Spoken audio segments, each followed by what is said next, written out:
At a party, a group of friends is drinking and having fun. They start talking about a health app that helps you know the number of calories consumed. Another friend wishes to download the same and she comes across the wrong app called Countdown. The description of the app Countdown states that it can predict one's death time precisely. Curious, they all download it. A teenager named Courtney is convinced by her friends to download the app. She hesitantly does. After everybody checks the years they are going to live, Courtney checks hers. The app says that she only has 3 hours to live. All her friends make it sound spooky and laugh, thinking it's a joke. Everybody continues to have fun except Courtney. At the end of the party, Courtney's boyfriend Evan is drunk. Courtney gets into the car with her boyfriend and watches him fidget with things. She is extremely uncomfortable and tries to convince Evan to walk to her house together. Evan does not agree and Courtney angrily gets out of the car. She starts to walk home with Evan driving by her side, convincing her to get inside the car. She keeps disagreeing and Evan angrily drives away. Courtney then gets a notification stating she has broken the user agreement. She opens the app and it says she only has 7 minutes left until she dies. While walking, she finds someone following her, but then the man quickly gets inside a car and drives away.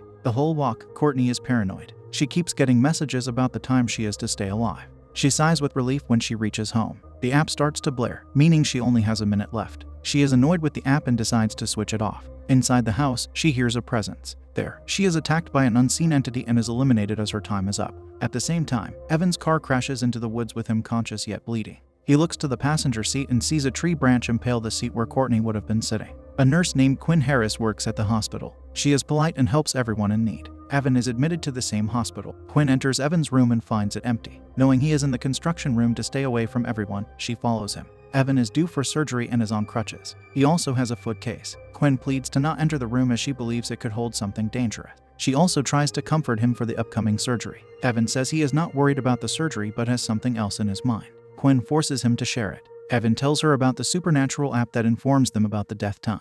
According to the app, Evan only has 19 hours to live. His surgery is also 19 hours later. He wails about his girlfriend Courtney's death but is worried that he too will die during the surgery. Quinn does not believe him and says the app is just a way to scare people. After their conversation, Evan enters this room, and Quinn is called by Nurse Amy. Quinn thinks she is in trouble and enters the room hesitantly only to find a surprise party thrown by her hospital colleague. She had passed her exam to be a resident assistant and to celebrate it, her colleagues threw her a party. While eating the cake, they talk about the Countdown app. Nurse Scott downloads it as he wishes to know about his death time. While Nurse Amy believes in not getting into things like this, Nurse Scott says he has 53 years according to the app, while Dr. Sullivan has 57 years for him. A man along with a patient soon rushes inside and the group gets to work. The patient is a woman who is overdosed. The staff resuscitates her with a dose of Narcan which saves the woman. Quinn deeply thinks about life and death. After her shift, Quinn thinks about the app. She decides to install it. After it is downloaded, she adds in her necessary details while entering the lift and accepts its terms. Quinn finds she only has 2 days and 22 hours left and is shocked. Dr. Sullivan enters the lift and congratulates Quinn. He asks her out for a congratulatory dinner but she disagrees, saying she has paperwork to do. When she does not find a document at her house for her I-9, she returns to her childhood home. She hears voices from the cupboard and opens it to find Jordan, Quinn's younger sister, and her boyfriend Joe. After Joe leaves, Quinn lectures Jordan to not bring boys inside their house. Jordan argues and locks herself in the room. Quinn follows and tries to lighten the mood. Her father comes out and meets Quinn. He shares his plan to visit his wife and the girl's mother's grave on the weekend. Quinn agrees and she leaves. Meanwhile, Nurse Amy enters Evan and calls him for surgery. After she leaves, Evan checks the app and finds he only has 3 minutes left. He decides to skip the surgery and runs away. While he is hiding, he gets a notification that he has violated the user agreement, just like Courtney. He does not pay attention to it and continues to walk when the coast is clear. While walking, he sees a black man with a long, black coat standing right behind him. He turns around but finds no one. Extremely disturbed by it, he decides to take the stairs. According to the app, he now has 90 seconds left. The lights go off and the clutch falls. Evan uses his phone's torch to see when he hears footsteps. He looks and finds Courtney with a decayed face and yellow eyes. He is eliminated too. The next day, when Quinn reports working, she learns about Evan through Nurse Amy. According to them, Evan jumped off the stairs. She quickly enters Evan's room and finds his phone only to find it locked. She goes down to where his body is stored and uses his thumbprint to unlock the phone. It still does not work and so she uses his face. Just as it is unlocked, she finds the timer. In shock, she drops his phone. She picks it up and comes face to face with Evan. It is placed at an angle as if Evan is staring at Quinn. She quickly pushes his body inside and heads upstairs. While sitting down, she stares at the timer that says Quinn only has 1 day left.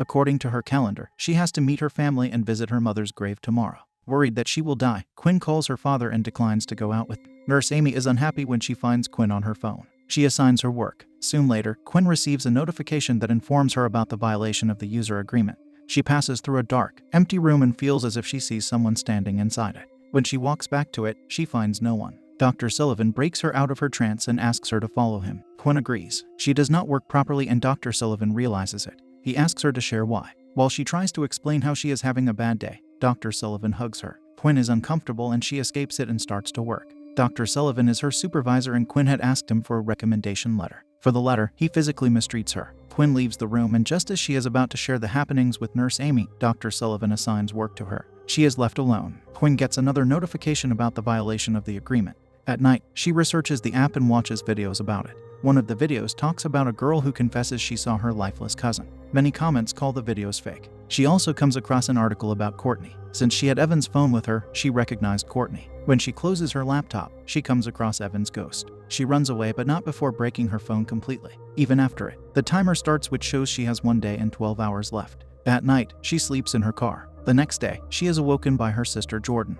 Since their father is out of town, Jordan is asked to live with a family friend from whom she ran away. They head inside the house and Jordan finds her sister's broken phone. She reads aloud the notification from the app that states she has 1 day left. Quinn confesses. Jordan pleads to let her stay with her but Quinn declines. Before leaving, Jordan says she will download the app and invite Joe over. Quinn decides to buy a new phone along with a new SIM card and service. She sighs in relief but soon, the app downloads itself. She fights with the owner of the shop but finds it pointless. A fellow customer overhears their talk. Inside the car, Quinn sees a cloaked figure in the rearview mirror, which ends up in her backing into somebody else's car when it attacks her. The owner of the car confronts Quinn but the same man from inside comes to her rescue. The man is Matt Monroe. Matt confesses he too sees stuff and that he only has 18 hours left. The duo team up. Quinn says she keeps getting a notification that tells her how she has violated the agreement and Matt agrees to have received them too. Matt lures a fellow barman to download the app to read the terms and conditions.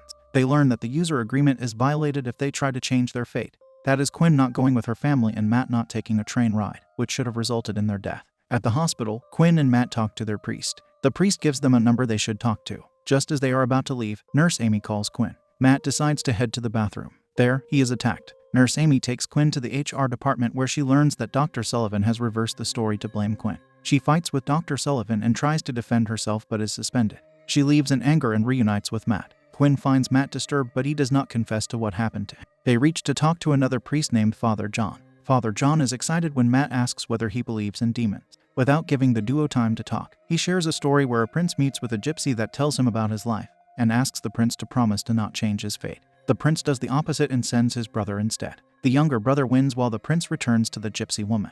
The woman now says that there is a demon named Ajahn coming for him as he changed his fate. Quinn and Matt relate to it and Father John tells them that he may be able to help them if they get the app hacked. Quinn and Matt return to the shop they originally met and bribe the manager to do it. The store manager successfully hacks it and identifies that Jordan is meant to die shortly before Quinn. He adds several decades to Quinn, Jordan, and Matt's lives. Quinn and Matt spend the night together. Later that night, they are both alerted that the countdown clock has reverted to its original time. Quinn is attacked by the demon. Jordan, too, receives a notification of her countdown changing. She is then terrorized by the demonic form of her mother. Quinn and Matt save her and they all return to Father John for help. Father John tells them that the code of the app is in Latin.